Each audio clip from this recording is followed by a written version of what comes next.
Kita sadar sumpah perwira yang kita ucapkan saat kita dilantik 16 Desember 1999 di bawah gururan bukan keras, bukanlah omong-omong belaka. Jika sebagian dari kita masih berdiri di sini dengan selamat, itu bukan karena kita hebat, melainkan semata-mata karena kehendak dan perlindungan Tuhan Yang Maha Esa. Meski 25 tahun bukan waktu yang singkat, tetapi setelah kita berkumpul dua hari ini, rasanya seperti baru kemarin. It is just like yesterday. Kita masih ingat dengan detail memori-memori 28 tahun yang lalu. Apa maknanya? Waktu kita hidup di dunia tinggal sedikit lagi. 25 tahun ke depan juga akan terasa terlalu cepat. Lantas, bagaimana kita menyikapinya? Apa benar tujuan kita hidup di dunia hanya untuk pangkat dan jabatan? Kita tahu ada satu pelatih yang mengajarkan kita untuk mengejar materi. Yang mereka minta tugas dan tugas besar dalam kita jiwa bangsa. Tetapi kita juga sadar tantangan dunia nyata yang menyebabkan pragmatisme. Dengan demikian, bagaimana kita mengemban ajaran Nabi untuk menunaikan jiwa bangsa dan nilai-nilai soliditas di tengah-tengah tuntutan zaman yang serba pragmatis. Inilah tantangan kita yang sebenarnya. Untuk menjawab tantangan itu, izinkan saya menyampaikan sebuah kisah yang mungkin belum pernah terungkap sebelumnya. Di Angkut Solo. Kemarin saya minta staf saya untuk mencari buku kenangan alumni salah satu angkatan 60-an di perpustakaan Akhil, dan ternyata bukunya masih ada.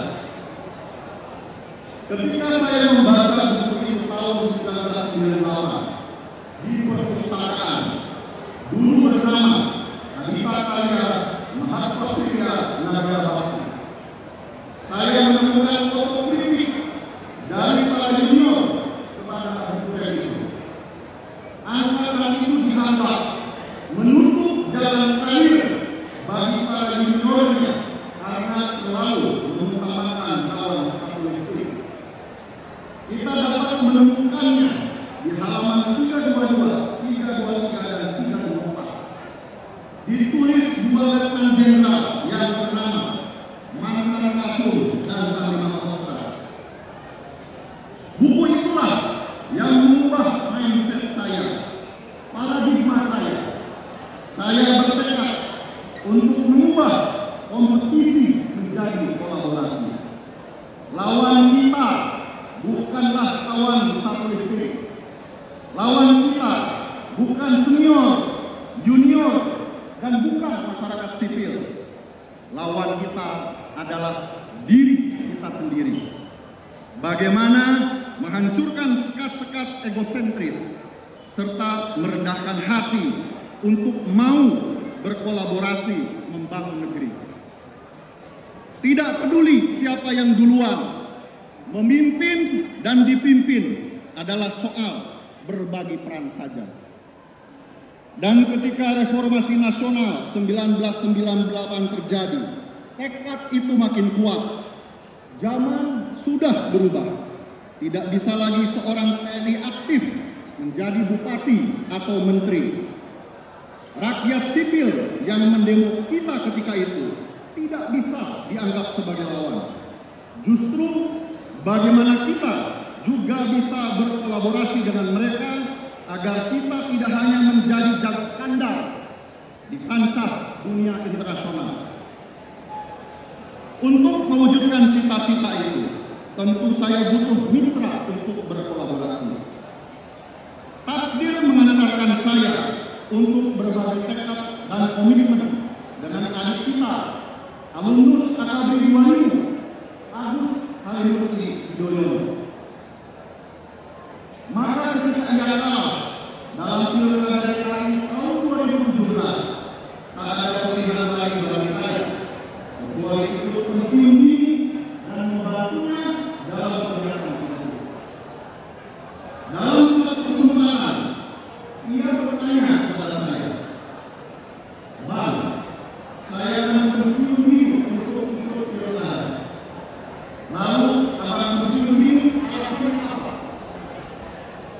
Saya menjawab, "Membantu AHY selama AHY membutuhkan bantuan saya." Ia kaget dan tak nyata dengan jawaban itu. Itulah harga yang harus saya bayar untuk mewujudkan tekad dan komitmen sejak tahun.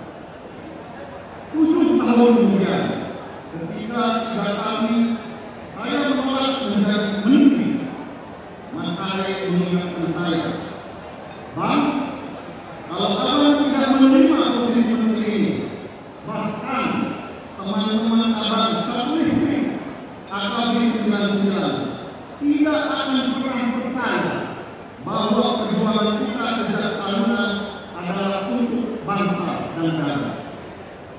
Itulah yang saya syukuri hari ini. Saya tidak membayangkan bahwa Tuhan Yang Maha Esa menjaga keyakinan saya yang bibit-bibitnya telah disemaikan oleh para pelatih di tempat sakral ini, Kawah Candra Lembah Ira, bahwa berorientasi pada penyelesaian tugas dan rasa persaudaraan dalam semangat kolaborasi pada akhirnya akan membawa outcome sesuatu yang bersifat pragmatis juga, pangkat dan jabatan. Sebaliknya, mengejar pangkat dan jabatan dalam semangat berkompetisi seringkali membawa pada tragedi pecahnya hubungan persaudaraan. Untuk itu, dalam momen keunikan ini, mari kita erat persaudaraan negara kita dalam semangat kolaborasi seperti yang telah kita ikutkan bersama. Kita semua adalah sumber daya yang jika disinergikan dan dikolaborasikan, hasilnya akan maha dahsyat.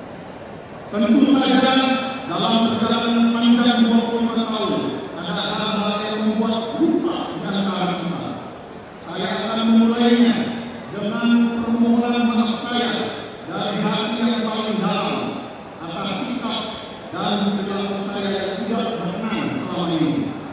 Saya juga mengucapkan terima kasih atas bantuan para pelatih dan rekan-rekan selama ini. Tanpa jasa dan kebaikan pelatih dan rekan-rekan selama ini, tidak mungkin saya bisa bicara di mimbar ini. Kita patut berbangga munculnya alumni AKB 1999 sebagai menteri di kabinet pemerintahan Prabowo Subianto dan 12 perwira tinggi, menunjukkan bahwa ekosistem AKB 1999 cukup subur dan kondusif untuk membuat tumbuh dan mekar serta berdaya saing. Kita berharap anak-anak lain akan segera mekar mengikuti jejak rekan-rekannya. Kepada mayoritas rekan yang masih aktif, saya berpesan, mari persiapkan pensiun kita. Kelak rekan-rekan akan kembali ke pasangan. Namun bagi prajurit Sabta pengabdian tidak pernah berakhir meski kita memasuki usia pensiun. Inilah ciri seorang prajurit sejati, berjuang hingga nafas terakhir, baik di medan perang maupun dalam kehidupan bermasyarakat. Semoga pengabdian dalam semangat kolaborasi ini terus hidup dalam samudera kita. Terima kasih atas kebersamaan.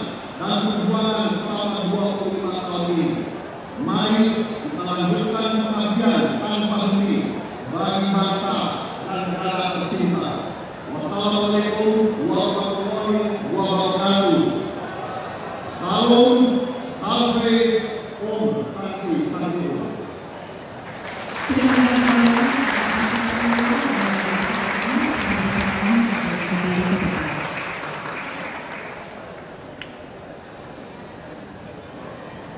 dan Ibu yang kami hormati, selanjutnya marilah kita dengarkan seksama